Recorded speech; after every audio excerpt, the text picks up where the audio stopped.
Ay magandang araw sa inyo mga kapatid, mga kaibigan, mga kababayan. Ito po ang pag-uusapan natin. Ano nga ba ang pag-ihip ng ikalawang pakakak?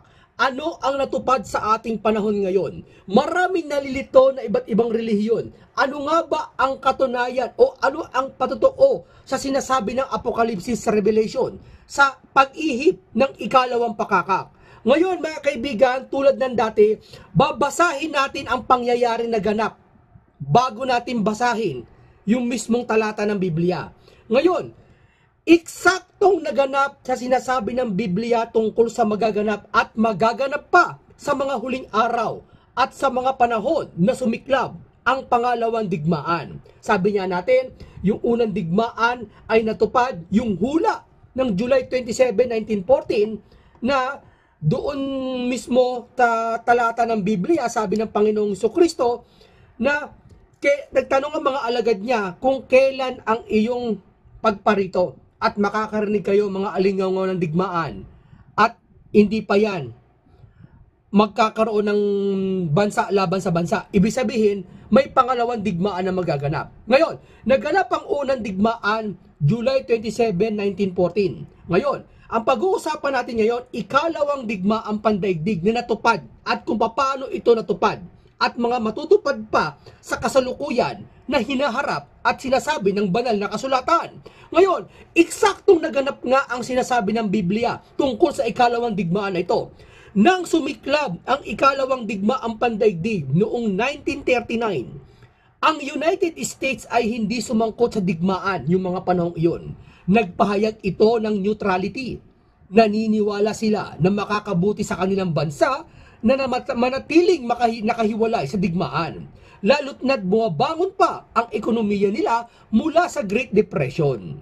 Ngayon, sa taon ding yaon 1939, nakasilip ng pagkakataon ang Japan upang sunggaban ang mga nasakop ng Europe sa Southeast Asia. Ang mga likas na yaman ng kanilang nakuha, langis, goma at mga bakal at iba pang napakarami ay nakatulong ng malaki sa kanilang pakikipagdigma sa China. At noong 1940, sumapit ng taong 1940, sinakop ng Japan ang French Indochina, Vietnam, Laos, Cambodia at Dutch East Indies o Indonesia. Upang pigilan ang mga pagsalakay ng Japan, ipinagbawal ng pamahalaan ng United States ang pagbibenta sa Japan ng mga war materials tulad ng iron steel at langis para sa eroplano. Nakukuha niyo yung kwento? Ang hakbang na ito ay nagpaalab ng galit ng Japan. Nang nalaman ng Japan na pinagbawalan sila ng pamahalaan na pagbentahan ng mga bakal, iron, steel at langis para sa eroplano, sumiklab ang galit at nag-alab ang galit ng Japan yung mga panahon na yon. Nagsagawa ng pag-uusap ang Japan at United States para pababain ang lumulubhang tensyon sa pagitan ng dalawang bansa. Nag-usap pa sila noon. Subalit ang extreme materialist ng tulad ni General Toho Hideki ay ayaw ng kapayapaan. Ito yung General Toho na isang Hapon. Ang gusto nila ay ipagpatuloy ang pagsakop sa mga lupain sa Asia at sa Pacific. Sa kanilang paniniwala, nakikialam ang United States sa kanilang mga plano. Dahil sa paniniwalang ito ng mga Japanese, ipinasa ni President Roosevelt sa Kongreso ang Lend-Lease Act. Ito ay nagbibigay ng pahintulot sa Amerika na magpautang ng mga war materials sa alinmang bansa na ang magiging depensa ay mahalaga rin sa depensa ng United States. Noong Agosto 1941, nagtagpo ng lihim sina Roosevelt at Churchill sa isang warship sa karagatan mismo ng Atlantic. Ang dalawang pinuno ay lumagda sa Atlantic Charter na nagtatakda ng layunin para sa digmaan, ang ganap na pagwasak sa kalupitan ng Nazi.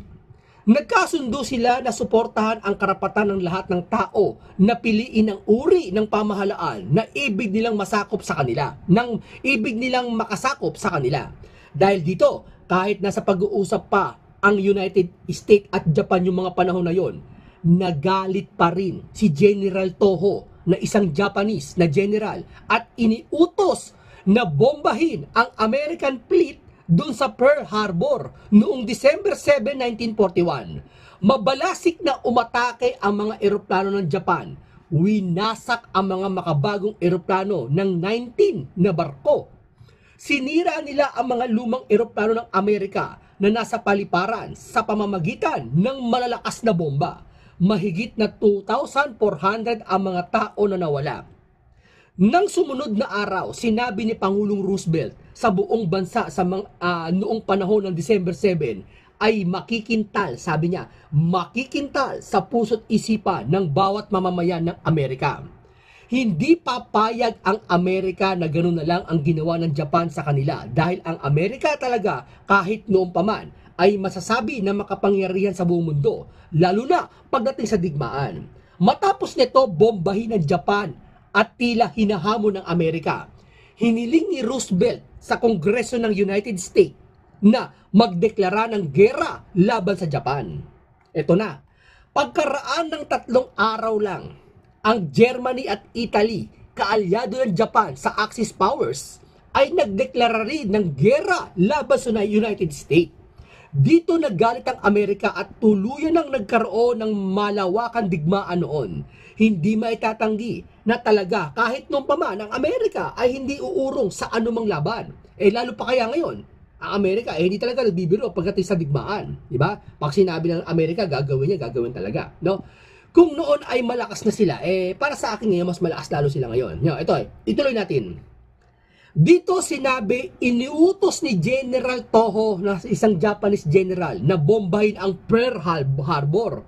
Kaya natupad, ito yung sinasabi ko, na binomba ng Japan ang Pearl Harbor, natupad sa hula at sinasabi ng Biblia tungkol sa isang malaking bundok na naglilihab sa apoy ay bumagsak sa dagat. Lumalarawan ito sa pagsangkot sa maraming tao at ang Amerika na sumangkot din sa digmaan. Para malinaw, basahin natin ang hula ng Biblia sa paglawak ng digmaan dahil sa ginawa ni General Toho na isang Japanese.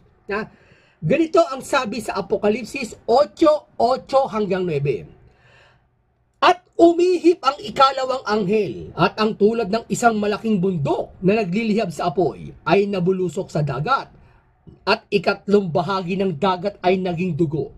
At namatay ang ikatlong bahagi ng mga nilalang na nasa dagat ng mga buhay. At ang ikatlong bahagi sa mga daong ay nawalat. Ano ang ibig sabihin ng talatang ito? Ano ang naging katuparan sa hula tungkol sa nangyari sa nagdaang digmaan? Ang malaking bundok ay lumalarawan sa isang pinuno ng bansa. Natupad ito sa pamamagitan ni General Toho Hideki, isang Japanese. Sa utos niya ay bumulusok ang apoy sa pamamagitan ng modernong eroplano at mga bomba nito. Sumabog ang kapaligiran ng halos hindi matutumbasan yung mga panahong iyon at ang ikatlong bahagi ng dagat ay naging dugo at nangawala, sabi ng banal na kasulatan, pati ang mga daong ay nangawalat at nasira ang lahat ng lula nito. Tugma ang sinasabi ng Apokalipsis na sa sinasabi ngayon na nangyari noong panahon ng Japanese at ang Amerika. Walang duda na ito yung binabanggit na Biblia ng pag-atake ng bomba ni General Toho na isang Japanese doon sa Pearl Harbor ng Amerika. Sabihin, tugma sa talata ng Biblia. Walang duda. Super linaw na sinasabi ng talata na tugma talaga ang Apokalipsis tungkol sa paglawak ng digmaan na siyang kinatuparan ng hula ng pag-ihip ng ikalawang pakakak.